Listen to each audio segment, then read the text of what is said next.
An interview with Chaudhry Muhammad Rafiq, Part 7. السلام علیکم. وعلیکم السلام ورحمۃ اللہ وبرکاتہ. امید ہے آپ خیریت سے ہیں. الحمد للہ رب العالمین. آج ہم نے سنا کہ آپ نے مختار مسعود صاحب کا ذکر کیا اور ان کی کتاب آواز دوست آپ پڑھ رہے تھے، اور آپ نے بتایا کہ مختصراً بتایا کہ آپ کی ان سے ملاقات بھی ہوئی تھی.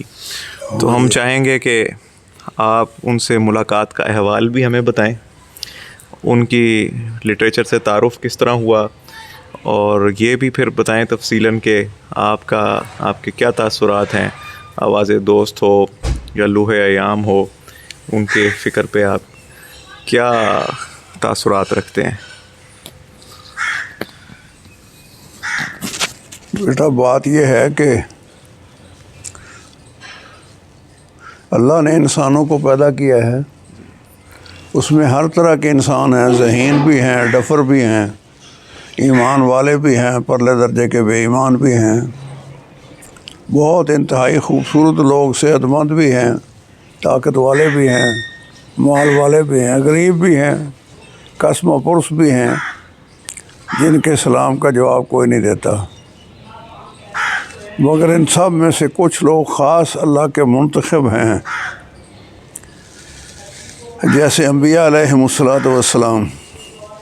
اب تو خیر دنیا میں یہ بحث چال نکلی ہے کہ انبیاء انسان بھی تھے کہ نہیں.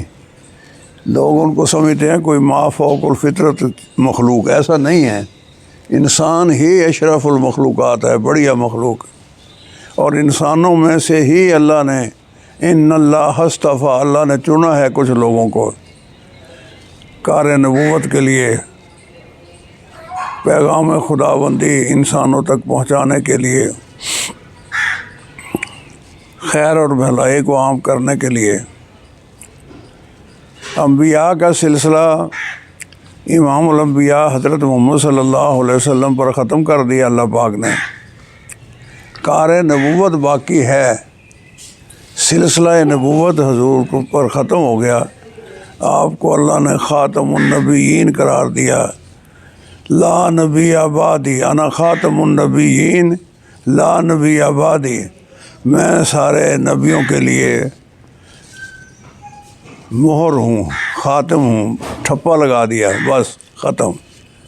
اب آپ کے بعد کوئی نبی نہیں ہوگا، میرے بعد کوئی نبی ہے نہ تمہارے بعد کوئی امت ہے. اب جس کام کے لیے اللہ پہلے نبیوں کو بھیجتے تھے، اس کام کے لیے خدا نے اب اس امت کو بھیجا ہے.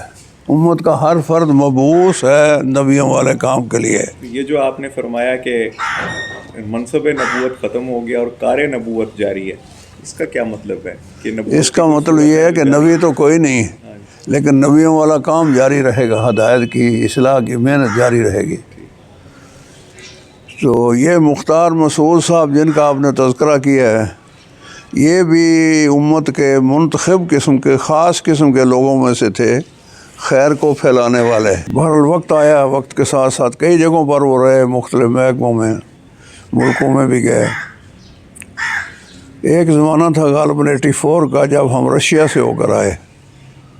رشیا گئی تھی ہماری جماعت 84 میں. تو رائے ہم آئے تو وقت ہمارا پورا ہو گیا تھا، 40 دن کی جماعت تھی. ہم نے بزرگوں سے اجازت مانگی تو انہوں نے فرمایا بھائی اسلام آباد چلے جاؤ، وہاں یہ آدمی ہیں، ان کو روس کی کارگزاری سناؤ، 3 دن کم از کم وہاں لگاؤ، ان سب سے ملو، ان کو حال دو،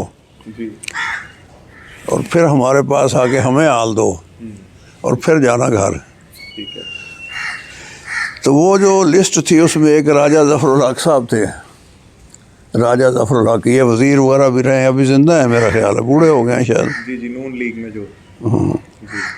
ایک یہ مختار مسعود صاحب بھی تھے، یہ اس وقت تھے پیٹرولیم کے سیکریٹری، وزارت پیٹرولیم کے سیکریٹری.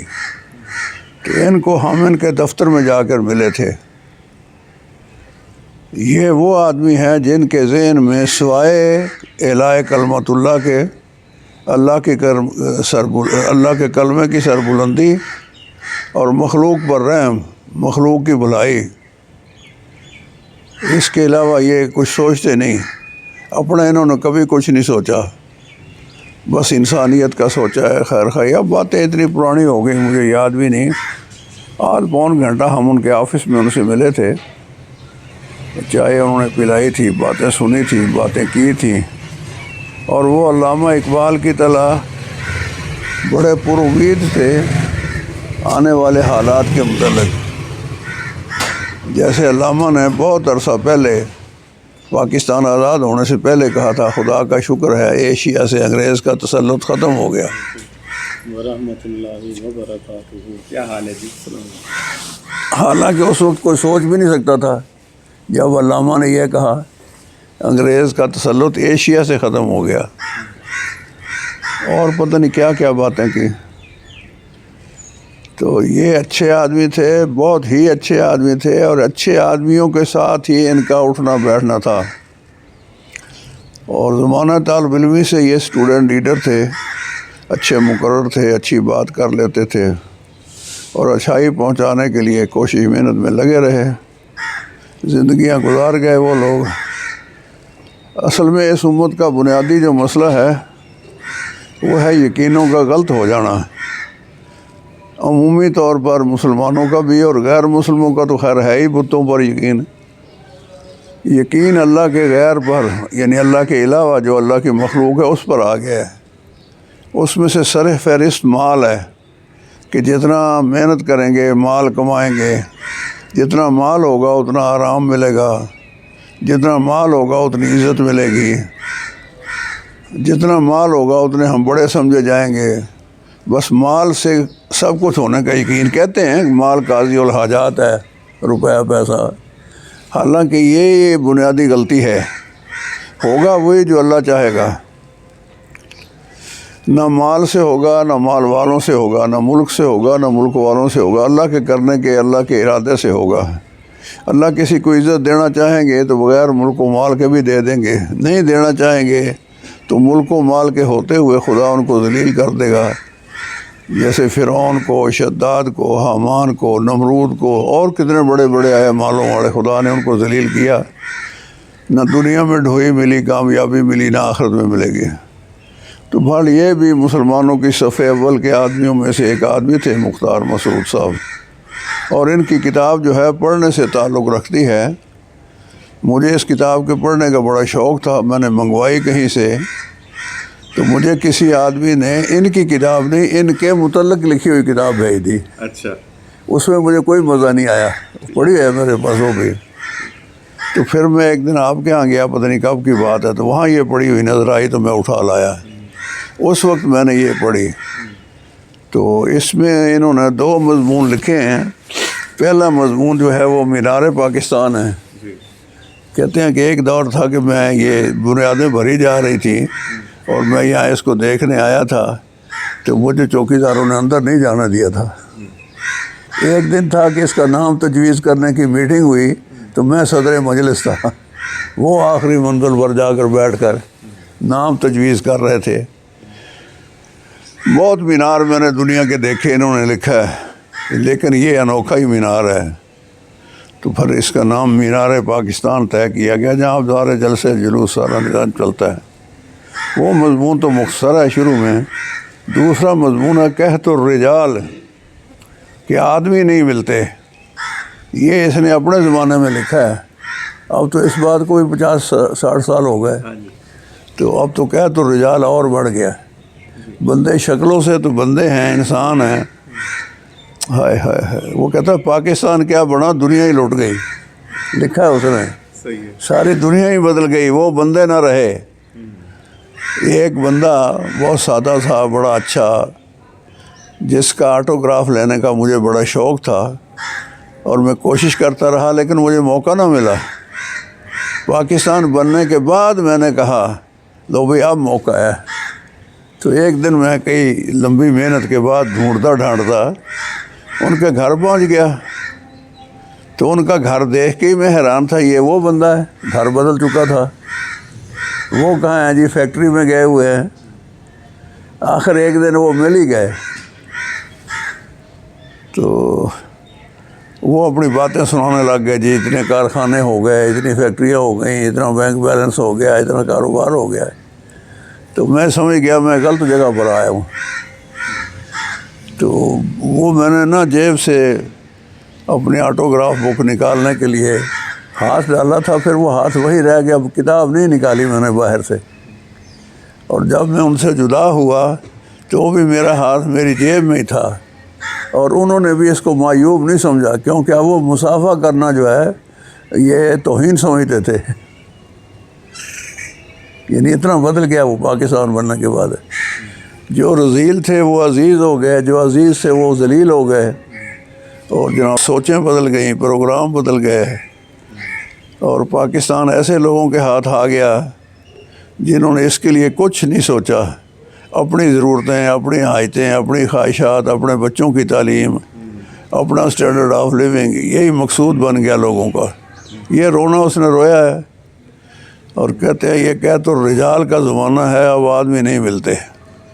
مسئلہ ہے سارا آدمیوں کا. آدمی بنا ہوا ہو تو یہ بناتا ہے، جہاں بھی جائے گا بنائے گا، اور بگڑا ہوا ہوگا تو یہ بگاڑے گا، جہاں بھی جائے گا یہ بگاڑے گا. جب آدمی بگڑ گئے، بگاڑ عام ہو گیا، تو اس طرف آپ کو بازاروں میں حتیٰ کہ مسجدوں میں بھی بگاڑ نظر آتا ہے. تو اللہ کرے کوئی صورت پیدا ہو جائے، اللہ ہی کرے گا.